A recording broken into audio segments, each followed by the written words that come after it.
Monsieur Comlosi, un appui municipal important pour Chantier de Lévis, donc dans un processus en ce moment important.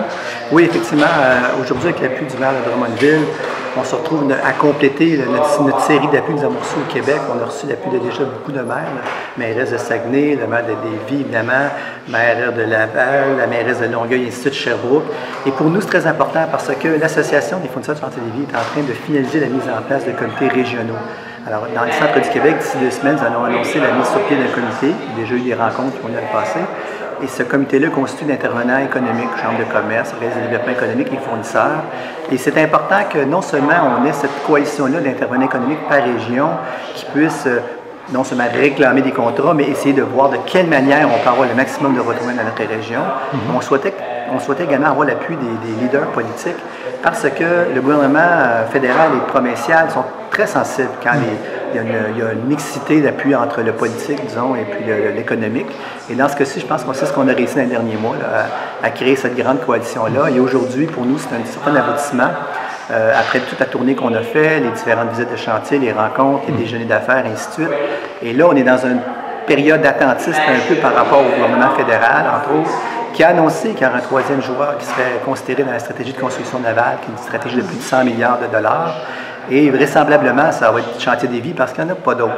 Et là, ce que l'on souhaite, c'est que, puis avec l'appui d'aujourd'hui, ça rajoute un peu à la pression, là, mais ce que l'on souhaite, c'est que le gouvernement fédéral puisse annoncer très rapidement, dans les prochaines semaines, avant le déclenchement des élections, que non seulement Chantier de Lévis est dans la stratégie de construction navale, mais qu'en plus, on ait déjà des contrats à la carte rattachés à ça, parce qu'il y a quand même beaucoup de contrats qui doivent être donnés. Je pense entre autres à un brise-glace de Diefenbaker, qui est le plus gros de sa classe, là, qui a été retiré au chantier de C-SPAN, mais qui va devoir être réattribué à quelque part.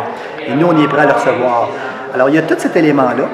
Puis en parallèle, il y a évidemment toute la consultation que le gouvernement du Québec fait présentement sur la stratégie maritime, où là, on considère que le gouvernement du Québec devrait ajouter un volet de construction navale à cette stratégie-là. Et ça, c'est fondamental pour nous, et parce que, ultimement, c'est une stratégie au niveau de la construction navale, qu'elle soit fédérale ou provinciale, qui va bénéficier aux régions du Québec. On a près de 900 fournisseurs là, qui sont membres, qui sont répartis en 13 régions administratives, donc forcément, ça a des retombées chez nous, puis on souhaite que ces retombées-là soient encore plus importantes. Et des entreprises locales aussi à Drummondville, effectivement, vont en bénéficier, effectivement. Exact. Mais on a déjà des entreprises, je pense à la firme XP qui est présente, Machinerie BV qui a déjà été un joueur qui est en position également. On en a d'autres qui ont montré l'intérêt. On est en train présentement de préparer un peu le terrain parce que ce que l'on souhaite, c'est d'ajouter des nouveaux fournisseurs puis d'en faire des nouveaux champions. Parce que là, on parle quand même de 15 à 20 milliards de dollars de contrats potentiels qui pourraient s'ajouter sur les 15 à 20 prochaines années. Donc, vous comprenez qu'il y a une certaine prévisibilité, disons, au niveau de la chaîne d'approvisionnement sur ce type de contrat-là. L'économie, c'est des cycles. On est en croissance, on est en récession. Éventuellement, peut-être l'an prochain, d'ici 2 ans, on va avoir une récession économique. Les indicateurs vont dans ce sens-là. Mais nous, on arrive avec une prévisibilité au niveau des contrats. Et ce qu'on dit aux fournisseurs, c'est oui, il y a peut-être une pénurie de main-d'œuvre, mais positionnez-vous tout de suite parce que là, on parle de contrats pour les 10, 15 et 20 prochaines années d'approvisionnement. Et ça, pour une entreprise, la stabilité, là, puis la certitude, c'est ce qui est le plus intéressant. Là. Donc, parlons de terre maritime, travaillons en aval plutôt qu'en amont. Donc, je pense que c'est le bon terme à utiliser aujourd'hui. Tout à fait. Excellent. Merci. Merci. Au revoir. Implication municipale dans un dossier, en fait, de Lévis. Pourriez-vous parler de l'implication municipale, justement?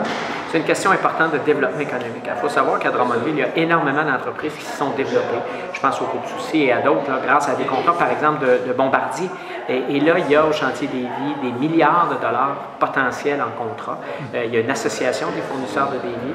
On pense que Drummondville doit avoir sa part du gâteau. On appuie évidemment les revendications du chantier des Lévis qui veut être intégré à la stratégie du gouvernement fédéral, à la construction de bateaux, de traversiers, etc. Et donc, pour Drummondville, c'est extrêmement important. Il y a déjà Machinerie BV qui est un fournisseur, il y a XP, il y a Suprema qui voit là des éléments intéressants. Donc, pour des gens de chez nous, c'est des emplois intéressants, des garanties d'emploi à long terme aussi. Alors, à l'instar de plusieurs mairesses et maires du Québec, je joins ma voix à ceux qui appuient Chantier des Lévis. C'est la 3e collaboration en moins d'1 an. Donc, il y a eu un petit déjeuner avec des fournisseurs potentiels, avec des gens de la SDED également. Ensuite, une visite d'une trentaine de représentants de la région de Drummondville, du milieu des affaires, au chantier au cours de l'automne dernier. Et cette activité aujourd'hui, on a fait un petit peu le point ensemble et je pense que l'avenir est prometteur. Il semble y avoir du côté du gouvernement Trudeau, un intérêt là, à corriger cette erreur-là et on sera très heureux si ça se produit. Excellent. M. Pissard, merci beaucoup. Merci beaucoup. Simple et